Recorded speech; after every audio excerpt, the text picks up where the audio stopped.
मेरी विधवा सस हर रात दुल्हन की तरह तैयार होंदी ते चुबारे ते चली जाती। जदों थल्ले आउंदी सूट किते होर, चुन्नी किते होर, वाल खिलरे होंदे। हर रात चुबारे तो अजीब अजीब आवाज़ां आउंदियां। रात जानन लई मैं एक रात सब तो लुक के उत्ते गई ते चुबारे विच झाक के देखिया तां मेरी सस एक बच्चे ते आदमी नाल इकट्ठे। हे वाहिगुरू जी, ये की देख लिया मैं कि ये सच सी? मेरा नाम विसाखा है। एक महीना पहला ही मेरा विआह होया सी। मैं अपने विआह तो बहुत खुश हाँ। मेरा पति विराट बहुत ही वधिया इंसान सी। वो मैनू बहुत प्यार करदे ते मेरा बहुत ध्यान रखदे सी। मेरे सहुरे घर विच असीं तीन ही लोग सी, मैं, मेरे पति ते मेरी विधवा सस। मेरी सस बहुत ही धार्मिक विचारां वाली सी। सारा दिन पूजा पाठ विच लगी रहिंदी। साडा घर महल वर्गा लगदा सी। छत वाले कमरे विच मम्मी पूजा करया करदी ते नाल ही वो बच्चों नूं धार्मिक सिक्ख्या भी दिंदी सी। सोहरे दे ना होण कारण उन्हां दा पहरावा एकदम ही सीधा साधा सी। उन्हां दे चेहरे ते हमेशा चमक रहिंदी। बोल चाल विच कदे भी किसे नाल उच्ची आवाज़ विच गल नहीं करदी सी। हमेशा सारियां नाल मिल जुल के रहिंदी। मैनू घर विच हमेशा अपनापन लगदा। विराट भी मम्मी नूं बहुत प्यार करदे सन। मैं उन्हां नूं कदे भी मम्मी नाल उच्ची आवाज़ विच गल करदे नहीं सुनिया। विआह तो बाद ही मम्मी ने कहा सी कि कुछ भी हो जावे विसाखा, तू कदे भी छत वाले कमरे विच नहीं जाना है। मैं कहा ठीक है, पर मैनू मम्मी दी एक गल बहुत अजीब लगी सी। एक ही घर विच रहिंदे होए इन्नी पाबंदी क्यों? घर विच तां कोई किते भी आ जा सकता है। मैं विराट नाल इस बारे गल की तां उन्हां ने कहा माँ छत वाले कमरे विच पूजा पाठ विच मस्त रहिंदी है, उन्हां दा ध्यान भटक जाएगा पूजा तो, इसलिए मैं खुद अज तक छत वाले कमरे विच नहीं गया। इसलिए तू इस बारे ज़्यादा ना सोच। मैं कहा ठीक है। सिर्फ बच्चों नूं ही उपर जाण दी आग्या सी। उत्थे बच्चों नूं मम्मी धार्मिक सिक्ख्या दिंदी रहिंदी। बच्चों के पढ़न की आवाज़ थल्ले तक आउंदी सी। मेरी सस मेरे नाल थोड़ा ही समा बतीत करदी।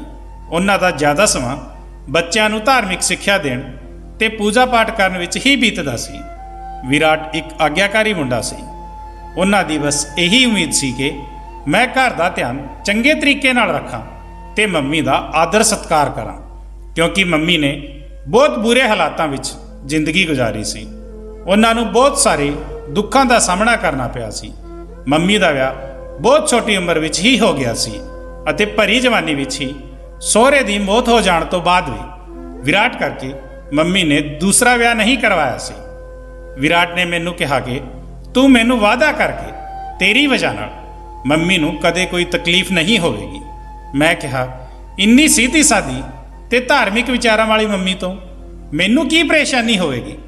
वो बच्चों नूं छत वाले कमरे विच धार्मिक सिक्ख्या दिंदी है। ये गल तां मैनू बहुत वधिया लगती है कि वो समाज कल्याण का इन्ना शौक रखती है।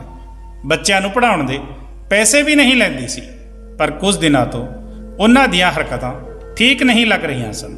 वो रात नूं भी छत वाले कमरे विच ही रहा करती सी, जदों कि थल्ले होर भी कमरे सन। कदे कदे तां छत वाले कमरे तो अजीब अजीब आवाज़ां भी आउंदियां सी। पहलां तां मैं ये सब नज़रअंदाज किया, पर एक दिन मेरी अलमारी विचों मेरा मनपसंद सूट गायब सी। सारी अलमारी देख लई, पर मैनू मेरा वो सूट नहीं मिलिया। रात नूं मैं पानी पीण लई उठी तां रसोई विचों आवाज़ आ रही सी। मैं कमरे तो निकली तां मैनू खाने की खुशबू आउण लगी। मैं जिवें ही रसोई कोल पहुंची तां मम्मी मेरा मनपसंद सूट पा के खाना बना रही सी। मैं बिना कोई आवाज़ किते वापस कमरे विच आ गई। मैं सोचण लगी रात नूं मम्मी खाना क्यों बना रही है ते वो भी मेरा सूट पा के। वैसे तो पूरा दिन सफ़ेद सूट विच रहिंदी है, ना कदे कोई मेकअप ना कोई गहने, ते हुण मेरा सूट पा के हल्का मेकअप ते गहने पा के वधिया ढंग नाल तैयार सी। मैं अगले दिन मम्मी नूं अपने सूट बारे पुछया। मेरे पुछदे ही उन्हां दे पसीने छुट गए सन। उन्हां ने कहा मैनू नहीं पता विसाखा, तू अपनी अलमारी विच ही रखिया होएगा। पूरे घर का ध्यान तां तू रखदी है, ਤਾਂ ਮੈਨੂੰ ਕਿਵੇਂ ਪਤਾ ਹੋਊਗਾ? ਮੈਂ ਹਾਂ ਵਿੱਚ ਸਿਰ ਹਿਲਾਉਂਦੇ ਹੋਏ ਆਪਣੇ ਰੋਜ਼ ਦੇ ਕੰਮਾਂ ਵਿੱਚ ਲੱਗ ਗਈ। ਮੈਂ ਕੰਮ ਖਤਮ ਕਰਕੇ ਜਦੋਂ ਕਮਰੇ ਵਿੱਚ ਆਈ ਤਾਂ ਮੈਨੂੰ ਅਲਮਾਰੀ ਦਾ ਅੱਧਾ ਦਰਵਾਜ਼ਾ ਖੁੱਲ੍ਹਿਆ ਹੋਇਆ ਦਿਖਾਈ ਦਿੱਤਾ। ਤਾਂ ਮੈਂ ਉਸ ਨੂੰ ਬੰਦ ਕਰਨ ਲਈ ਜਾ ਰਹੀ ਸੀ। ਮੈਨੂੰ ਮੇਰਾ ਸੂਟ ਦਿਖਾਈ ਦਿੱਤਾ। ਉਸ ਦੀ ਹਾਲਤ ਇੱਦਾਂ ਦੀ ਸੀ ਜਿਵੇਂ ਕਿਸੇ ਨੇ ਉਸ ਨੂੰ ਇੱਥੇ ਜਲਦਬਾਜ਼ੀ ਵਿੱਚ ਰੱਖਣ ਦੀ ਕੋਸ਼ਿਸ਼ ਕੀਤੀ ਹੋਵੇ। ਮੈਂ ਸਮਝ ਗਈ ਸੀ ਜਦੋਂ ਮੈਂ ਰਸੋਈ ਵਿੱਚ ਕੰਮ ਕਰ ਰਹੀ ਸੀ ਉਸ ਸਮੇਂ ਮੰਮੀ ਨੇ ਇੱਥੇ ਰੱਖਿਆ ਹੋਵੇਗਾ। ਪਰ ਮੈਨੂੰ ਹੈਰਾਨੀ ਹੋ ਰਹੀ ਸੀ, ਮੰਮੀ ਆਖਰ ਮੇਰਾ ਸੂਟ ਪਾ ਕੇ ਤਿਆਰ ਕਿਉਂ ਹੋਈ? ਉਸ ਰਾਤ ਮੈਨੂੰ ਕਿਸੇ ਬੱਚੇ ਦੇ ਜ਼ੋਰ ਦੀ ਰੋਣ ਦੀ ਆਵਾਜ਼ ਆ ਰਹੀ ਸੀ। ਮੈਂ ਡਰ ਕੇ ਬੈਠ ਗਈ। ਵਿਰਾਟ ਬਹੁਤ ਗੂੜੀ ਨੀਂਦ ਵਿੱਚ ਸੋ ਰਹੇ ਸੀ। ਮੈਂ ਕਮਰੇ ਤੋਂ ਬਾਹਰ ਨਿਕਲ ਕੇ ਇੱਧਰ ਉੱਧਰ ਵੇਖਣ ਲੱਗੀ। ਫਿਰ ਮੈਨੂੰ ਲੱਗਿਆ ਕਿ ਇਹ ਆਵਾਜ਼ ਤਾਂ ਉੱਪਰ ਵਾਲੇ ਕਮਰੇ ਤੋਂ ਆ ਰਹੀ ਹੈ। ਮੈਂ ਹੋਰ ਜ਼ਿਆਦਾ ਡਰ ਗਈ। ਸਾਡੇ ਘਰ ਵਿੱਚ ਇੰਨੀ ਰਾਤ ਨੂੰ ਕਿਸੇ ਬੱਚੇ ਦੇ ਰੋਣ ਦੀ ਆਵਾਜ਼ ਕਿਵੇਂ ਆ ਸਕਦੀ ਹੈ? ਮੈਂ ਸੋਚਣ ਲੱਗੀ। ਉੱਪਰ ਜਾ ਕੇ ਦੇਖਦੀ ਹਾਂ।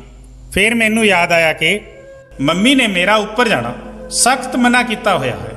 ਪਰ ਮੇਰੇ ਮਨ ਵਿੱਚ ਜਾਣਨ ਦੀ ਇੱਛਾ ਕਾਰਨ ਨਾ ਚਾਹੁੰਦੇ ਹੋਏ ਵੀ ਮੇਰੇ ਕਦਮ ਪੌੜੀਆਂ ਵੱਲ ਵਧਣ ਲੱਗੇ। ਮੈਂ ਡਰ ਡਰ ਕੇ ਦੱਬੇ ਪੈਰ ਚੱਲ ਰਹੀ ਸੀ। ਮੈਨੂੰ ਡਰ ਸੀ ਕਿ ਮੰਮੀ ਜਾਂ ਵਿਰਾਟ ਮੈਨੂੰ ਉੱਪਰ ਜਾਂਦੇ ਹੋਏ ਦੇਖ ਲੈਣਗੇ ਤਾਂ ਬਹੁਤ ਗੁੱਸਾ ਕਰਨਗੇ। ਮੈਂ ਕਿਸੇ ਤਰ੍ਹਾਂ ਉੱਪਰ ਪਹੁੰਚ ਗਈ। ਉਸ ਸਮੇਂ ਉੱਥੇ ਇੱਕ ਬੱਚੇ ਦੇ ਰੋਣ ਦੀ ਆਵਾਜ਼ ਆਈ। ਮੇਰੇ ਕਦਮ ਹੋਰ ਅੱਗੇ ਵਧੇ। ਉਸ ਤੋਂ ਪਹਿਲਾਂ ਹੀ ਮੈਨੂੰ ਵਿਰਾਟ ਦੀ ਆਵਾਜ਼ ਆਈ। ਉਸ ਨੂੰ ਲੱਗਿਆ ਕਿ ਮੈਂ ਰਸੋਈ ਵਿੱਚ ਪਾਣੀ ਪੀਣ ਲਈ ਆਈ ਹਾਂ। ਇਸ ਲਈ ਉਹਨਾਂ ਨੇ ਕਿਹਾ, ਵਿਸਾਖਾ, ਰਸੋਈ ਵਿੱਚੋਂ ਆਉਂਦੇ ਹੋਏ ਮੇਰੇ ਲਈ ਵੀ ਪਾਣੀ ਲੈ ਕੇ ਆਉਣਾ। ਉਹਨਾਂ ਦੀ ਆਵਾਜ਼ ਸੁਣ ਕੇ ਮੈਂ ਭੱਜਦੇ ਹੋਏ ਰਸੋਈ ਵਿੱਚ ਗਈ ਤੇ ਪਾਣੀ ਦੀ ਬੋਤਲ ਲੈ ਕੇ ਆਪਣੇ ਕਮਰੇ ਵਿੱਚ ਚਲੀ ਗਈ। ਵਿਰਾਟ ਨੂੰ ਮੈਂ ਕੁਝ ਨਹੀਂ ਦੱਸਿਆ ਕਿਉਂਕਿ ਉਹ ਮੇਰੇ ਤੇ ਗੁੱਸਾ ਕਰਨਗੇ ਕਿ ਤੂੰ ਉੱਪਰ ਕਿਉਂ ਗਈ ਸੀ। ਇਸ ਲਈ ਮੈਂ ਚੁੱਪਚਾਪ ਸੌਣ ਦੀ ਕੋਸ਼ਿਸ਼ ਕਰਨ ਲੱਗੀ। ਪਰ ਮੇਰੇ ਮਨ ਵਿੱਚ ਕਈ ਸਵਾਲ ਆ ਰਹੇ ਸਨ। ਇਸ ਲਈ ਬੜੀ ਮੁਸ਼ਕਲ ਨਾਲ ਮੈਨੂੰ ਨੀਂਦ ਆਈ। ਸਵੇਰੇ ਉੱਠਣ ਤੋਂ ਬਾਅਦ ਵੀ ਮੇਰੇ ਮਨ ਵਿੱਚ ਉਹੀ ਖਿਆਲ ਸੀ, ਆਖਰ ਕੌਣ ਹੋਵੇਗਾ ਉਹ ਬੱਚਾ? ਕਿਤੇ ਇੱਥੇ ਪੜ੍ਹਾਈ ਕਰਨ ਆਉਣ ਵਾਲੇ ਬੱਚਿਆਂ ਵਿੱਚੋਂ ਗਲਤੀ ਨਾਲ ਕੋਈ ਬੱਚਾ ਇੱਥੇ ਰਹਿ ਤਾਂ ਨਹੀਂ ਗਿਆ ਸੀ? ਪਰ ਇਦਾਂ ਕਿਵੇਂ ਹੋ ਸਕਦਾ ਹੈ? ਜੇ ਇਦਾਂ ਹੁੰਦਾ ਤਾਂ ਜ਼ਰੂਰ ਬੱਚੇ ਦੇ ਮਾਪੇ ਪੜਤਾਲ ਕਰਨ ਲਈ ਸਾਡੇ ਘਰ ਆਉਂਦੇ। ਮੈਂ ਬਹੁਤ ਬੇਚੈਨ ਹੋ ਗਈ। ਤਾਂ ਮੈਂ ਵਿਰਾਟ ਨਾਲ ਇਸ ਬਾਰੇ ਗੱਲ ਕੀਤੀ ਤਾਂ ਵਿਰਾਟ ਨੇ ਜੋ ਕਿਹਾ ਉਸ ਨੂੰ ਸੁਣ ਕੇ ਤਾਂ ਮੈਂ ਹੋਰ ਜ਼ਿਆਦਾ ਡਰ ਗਈ। ਵਿਰਾਟ ਨੇ ਕਿਹਾ ਕਿ ਮਾਂ ਕਦੇ-ਕਦੇ ਆਤਮਾ ਨੂੰ ਕਾਬੂ ਕਰਨ ਦਾ ਮੰਤਰ ਪੜ੍ਹਦੀ ਹੈ। ਉਦੋਂ ਇਦਾਂ ਦੀ ਆਤਮਾ ਕਦੇ-ਕਦੇ ਬੱਚੇ ਦੀ ਆਵਾਜ਼ਾਂ ਕੱਢਦੀਆਂ ਹਨ ਜਾਂ ਫਿਰ ਕਿਸੇ ਹੋਰ ਚੀਜ਼ ਦੀਆਂ। ਇਸ ਤੋਂ ਤੂੰ ਨਾ ਡਰ, ਬਸ ਉਹਨਾਂ ਆਵਾਜ਼ਾਂ ਤੇ ਧਿਆਨ ਨਾ ਦਿਆ ਕਰ। ਇਹ ਕੀ ਗੱਲ ਹੈ? ਮੇਰੀ ਸੱਸ ਤਾਂ ਰੱਬ ਦੀ ਭਗਤੀ ਵਿੱਚ ਆਪਣਾ ਸਮਾਂ ਬਤੀਤ ਕਰਦੀ ਸੀ। ਹੁਣ ਇਹ ਆਤਮਾ ਨੂੰ ਵਸ ਵਿੱਚ ਕਰਨ ਦਾ ਕੀ ਮਾਮਲਾ ਹੈ? ਪਹਿਲਾਂ ਤਾਂ ਇਹ ਸਭ ਅਜੀਬ ਲੱਗ ਰਿਹਾ ਸੀ, ਪਰ ਹੁਣ ਤਾਂ ਮੈਨੂੰ ਡਰ ਵੀ ਲੱਗ ਰਿਹਾ ਸੀ। ਕੁਝ ਦਿਨ ਬੀਤ ਗਏ। ਮੈਨੂੰ ਐਵੇਂ ਹੀ ਕਦੇ ਬੱਚੇ ਦੇ ਰੋਣ ਦੀ ਆਵਾਜ਼ ਆਉਂਦੀ, ਪਰ ਮੈਂ ਉਸ ਨੂੰ ਨਜ਼ਰਅੰਦਾਜ਼ ਕਰਕੇ ਸੌ ਜਾਂਦੀ। ਇੱਕ ਰਾਤ ਨੂੰ ਫੇਰ ਅਜੀਬ ਆਵਾਜ਼ਾਂ ਨਾਲ ਮੇਰੀ ਨੀਂਦ ਖੁੱਲੀ। ਮੈਂ ਧਿਆਨ ਨਾਲ ਸੁਣਿਆ ਤਾਂ ਫੇਰ ਕਿਸੇ ਬੱਚੇ ਦੀ ਆਵਾਜ਼ ਸੀ। ਮੇਰੇ ਮਨ ਵਿੱਚ ਖਿਆਲ ਆਇਆ ਕਿ ਉੱਪਰ ਜਾ ਕੇ ਦੇਖਦੀ ਹਾਂ ਕਿ ਆਖਰ ਉੱਪਰ ਚੱਲ ਕੀ ਰਿਹਾ ਹੈ। ਫਿਰ ਮੈਂ ਸੋਚਿਆ ਵਿਰਾਟ ਮੇਰੇ ਤੇ ਗੁੱਸਾ ਕਰੇਗਾ, ਤਾਂ ਫਿਰ ਉੱਪਰ ਨਾ ਜਾਣਾ ਸਹੀ ਲੱਗਿਆ। ਪਰ ਮੈਨੂੰ ਬਹੁਤ ਬੇਚੈਨੀ ਹੋ ਰਹੀ ਸੀ। ਮੇਰੇ ਤੋਂ ਰਿਹਾ ਨਹੀਂ ਗਿਆ। ਮੈਂ ਦੱਬੇ ਪੈਰ ਪੌੜੀਆਂ ਤੋਂ ਉੱਪਰ ਜਾਣ ਲੱਗੀ। ਉੱਪਰ ਬਹੁਤ ਕਮਰੇ ਸਨ। ਮੈਨੂੰ ਸਮਝ ਨਹੀਂ ਆ ਰਿਹਾ ਸੀ ਕਿ ਕਿਸ ਕਮਰੇ ਤੋਂ ਆਵਾਜ਼ ਆਈ ਹੈ। ਫਿਰ ਤੋਂ ਇੱਕ ਕਮਰੇ ਚੋਂ ਬੋਲਣ ਦੀ ਆਵਾਜ਼ ਆਉਣ ਲੱਗੀ।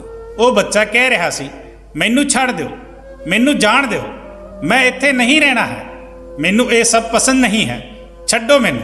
ਮੈਂ ਚੁੱਪਚਾਪ ਦਰਵਾਜ਼ੇ ਤੋਂ ਅੰਦਰ ਝਾਕਣ ਲੱਗੀ। ਅੱਗੇ ਜੋ ਦੇਖਿਆ ਉਸ ਨਾਲ ਮੇਰੀ ਰੂਹ ਕੰਬ ਗਈ। ਉਸ ਕਮਰੇ ਵਿੱਚ ਮੇਰੀ ਸੱਸ ਇੱਕ ਬੱਚੇ ਦੇ ਨਾਲ। ਹੇ ਰੱਬਾ, ਇਹ ਮੈਂ ਕੀ ਦੇਖ ਲਿਆ? ਜੋ ਮੈਂ ਦੇਖ ਰਹੀ ਹਾਂ ਕੀ ਉਹ ਸੱਚ ਹੈ? ਮੇਰੀ ਸੱਸ ਉਸ ਬੱਚੇ ਨੂੰ ਜ਼ਬਰਦਸਤੀ ਆਪਣੇ ਕੋਲ ਖਿੱਚ ਰਹੀ ਸੀ। ਉਸ ਬੱਚੇ ਦੇ ਹੱਥ ਬੰਨੇ ਹੋਏ ਸਨ। ਸੱਸ ਨੂੰ ਤਾਂ ਆਪਣੇ ਕੱਪੜਿਆਂ ਦਾ ਵੀ ਧਿਆਨ ਨਹੀਂ ਸੀ। ਸੂਟ ਕਿਤੇ ਹੋਰ ਤੇ ਚੁੰਨੀ ਕਿਤੇ ਹੋਰ। ਉਹਨਾਂ ਦੇ ਵਾਲ ਵੀ ਖਿਲਰੇ ਹੋਏ ਸਨ। ਮੈਨੂੰ ਕੁਝ ਸਮਝ ਨਹੀਂ ਆ ਰਿਹਾ ਸੀ ਕਿ ਕੀ ਕਰਾਂ। ਮੇਰੀਆਂ ਅੱਖਾਂ 'ਚੋਂ ਹੰਝੂ ਆਉਣ ਲੱਗੇ। ਮੈਂ ਕਮਰੇ ਵਿੱਚ ਆ ਕੇ ਸਿਰ ਫੜ ਕੇ ਬੈਠ ਗਈ। ਪਤਾ ਨਹੀਂ ਉਹ ਬੱਚਾ ਕਦੋਂ ਤੋਂ ਇੱਥੇ ਕੈਦ ਹੈ ਤੇ ਮੇਰੀ ਸੱਸ ਇੰਨੀ ਸਿੱਧੀ ਸਾਦੀ ਤੇ ਪਵਿੱਤਰ ਹੋਣ ਦਾ ਡਰਾਮਾ ਕਰਦੀ ਹੈ। ਤੇ ਉਸ ਰਾਤ ਨੂੰ ਉਸ ਬੱਚੇ ਨਾਲ ਮੈਨੂੰ ਉਹਨਾਂ ਤੋਂ ਨਫ਼ਰਤ ਹੋਣ ਲੱਗੀ ਤੇ ਉਸ ਬੱਚੇ ਦੀ ਹਾਲਤ ਦੀ ਯਾਦ ਕਰਕੇ ਮੈਨੂੰ ਰੋਣਾ ਆ ਰਿਹਾ ਸੀ। ਮੈਂ ਉੱਚੀ ਉੱਚੀ ਰੋਣ ਲੱਗੀ। ਮੇਰੇ ਰੋਣ ਦੀ ਆਵਾਜ਼ ਸੁਣ ਕੇ ਵਿਰਾਟ ਦੀ ਨੀਂਦ ਖੁੱਲੀ। ਉਹਨਾਂ ਨੇ ਮੈਨੂੰ ਦੇਖਿਆ ਤੇ ਮੇਰੀ ਇਹ ਹਾਲਤ ਦੇਖਦੇ ਹੀ ਡਰ ਕੇ ਬੈਠ ਗਏ ਤੇ ਮੈਨੂੰ ਪੁੱਛਣ ਲੱਗੇ, ਵਿਸਾਖਾ ਕੀ ਹੋਇਆ ਤੈਨੂੰ? ਮੈਨੂੰ ਸਮਝ ਨਹੀਂ ਆ ਰਿਹਾ ਸੀ ਮੈਂ ਵਿਰਾਟ ਨੂੰ ਕੀ ਜਵਾਬ ਦੇਵਾਂ। ਜਦੋਂ ਉਹਨਾਂ ਨੂੰ ਪਤਾ ਚੱਲੇਗਾ ਕਿ ਉਹਨਾਂ ਦੀ ਦੇਵੀ ਵਰਗੀ ਮਾਂ ਕਿਵੇਂ ਦੀ ਹੈ ਤਾਂ ਪਤਾ ਨਹੀਂ ਵਿਰਾਟ ਦੇ ਦਿਲ ਤੇ ਕੀ ਬੀਤੇਗੀ। ਇਸ ਲਈ ਮੈਂ ਬੋਲਿਆ, ਸਰ ਵਿੱਚ ਬਹੁਤ ਤੇਜ਼ ਦਰਦ ਹੈ। ਵਿਰਾਟ ਨੇ ਉੱਠ ਕੇ ਮੈਨੂੰ ਸਰ ਦਰਦ ਦੀ ਦਵਾਈ ਦਿੱਤੀ ਤੇ ਮੇਰਾ ਸਰ ਦਬਾਉਣ ਲੱਗੇ। ਪਤਾ ਨਹੀਂ ਲੱਗਿਆ ਕਦੋਂ ਮੇਰੀ ਅੱਖ ਲੱਗ ਗਈ। ਸਵੇਰੇ ਜਦੋਂ ਮੇਰੀ ਅੱਖ ਖੁੱਲੀ ਤਾਂ ਵਿਰਾਟ ਮੇਰੇ ਕੋਲ ਹੀ ਸਨ। ਮੈਂ ਉੱਠਣ ਲਈ ਜਿਵੇਂ ਹੀ ਪਾਸਾ ਬਦਲਿਆ ਤਾਂ ਮੇਰੇ ਕੋਲ ਮੇਰੀ ਸੱਸ ਬੈਠੀ ਹੋਈ ਸੀ ਤੇ ਉਹ ਕਿਸੇ ਮੰਤਰ ਦਾ ਉਚਾਰਨ ਕਰ ਰਹੀ ਸੀ। ਉਹਨਾਂ ਨੂੰ ਦੇਖਦੇ ਹੀ ਮੇਰੇ ਤਨ ਮਨ ਵਿੱਚ ਅੱਗ ਲੱਗ ਗਈ। ਮੈਂ ਗੁੱਸੇ ਨਾਲ ਉਹਨਾਂ ਨੂੰ ਕਿਹਾ, ਤੁਸੀਂ ਇੱਥੇ ਕੀ ਕਰ ਰਹੇ ਹੋ? ਮੇਰੀ ਆਵਾਜ਼ ਵਿੱਚ ਗੁੱਸਾ ਸਾਫ਼ ਦਿਖਾਈ ਦੇ ਰਿਹਾ ਸੀ। ਵਿਰਾਟ ਨੇ ਤੁਰੰਤ ਹੀ ਮੈਨੂੰ ਜਵਾਬ ਦਿੱਤਾ, ਇੱਦਾਂ ਕਿਉਂ ਗੱਲ ਕਰ ਰਹੀ ਹੈ ਵਿਸਾਖਾ? ਮਾਂ ਕਦੋਂ ਤੋਂ ਤੇਰੇ ਕੋਲ ਬੈਠ ਕੇ ਮੰਤਰ ਜਾਪ ਕਰ ਰਹੀ ਹੈ। ਉਹ ਤੈਨੂੰ ਲੈ ਕੇ ਕਿੰਨੀ ਪਰੇਸ਼ਾਨ ਸੀ। ਮੇਰੀ ਮਾਂ ਦੇ ਮੰਤਰਾਂ ਵਿੱਚ ਬਹੁਤ ਸ਼ਕਤੀ ਹੈ, ਦੇਖ ਲੈਣਾ ਤੂੰ ਬਹੁਤ ਜਲਦੀ ਠੀਕ ਹੋ ਜਾਵੇਗੀ। ਮੈਂ ਗੁੱਸੇ ਨਾਲ ਬੋਲੀ, ਇਹ ਇਹਨਾਂ ਦੇ ਮੰਤਰਾਂ ਵਿੱਚ ਤਾਕਤ ਹੈ ਜਾਂ ਦੂਜਿਆਂ ਦਾ ਸ਼ੋਸ਼ਣ ਕਰਦੀ ਹੈ? ਮੈਨੂੰ ਇਹਨਾਂ ਨੂੰ ਦੇਖਦੇ ਹੀ ਨਫ਼ਰਤ ਆ ਰਹੀ ਹੈ। ਇਹ ਬਹੁਤ ਹੀ ਘਟੀਆ ਔਰਤ ਹੈ। ਇਹਨਾਂ ਸੁਣਦੇ ਹੀ ਵਿਰਾਟ ਨੇ ਮੇਰੇ ਮੂੰਹ ਤੇ ਜ਼ੋਰ ਨਾਲ ਥੱਪੜ ਜੜ ਦਿੱਤਾ। ਉਹਨਾਂ ਨੇ ਦੁਬਾਰਾ ਆਪਣਾ ਹੱਥ ਮੈਨੂੰ ਮਾਰਨ ਲਈ ਉਠਾਇਆ ਤਾਂ ਮੇਰੀ ਸੱਸ ਨੇ ਉਹਨਾਂ ਦਾ ਹੱਥ ਰੋਕ ਲਿਆ ਤੇ ਕਿਹਾ, ਖਬਰਦਾਰ, ਮੇਰੇ ਹੁੰਦੇ ਹੋਏ ਤੂੰ ਮੇਰੀ ਮੂੰਹ ਤੇ ਹੱਥ ਉਠਾਇਆ ਤਾਂ ਮੇਰੇ ਤੋਂ ਕੋਈ ਬੁਰਾ ਨਹੀਂ ਹੋਵੇਗਾ। ਮੈਂ ਤੁਰੰਤ ਉਹਨਾਂ ਨੂੰ ਜਵਾਬ ਦਿੱਤਾ, ਵੈਸੇ ਵੀ ਤੁਹਾਡੇ ਤੋਂ ਬੁਰਾ ਕੋਈ ਹੋ ਵੀ ਨਹੀਂ ਸਕਦਾ। ਵਿਰਾਟ ਤੇ ਮੰਮੀ ਮੈਨੂੰ ਹੈਰਾਨੀ ਭਰੀ ਨਜ਼ਰਾਂ ਨਾਲ ਦੇਖ ਰਹੇ ਸੀ।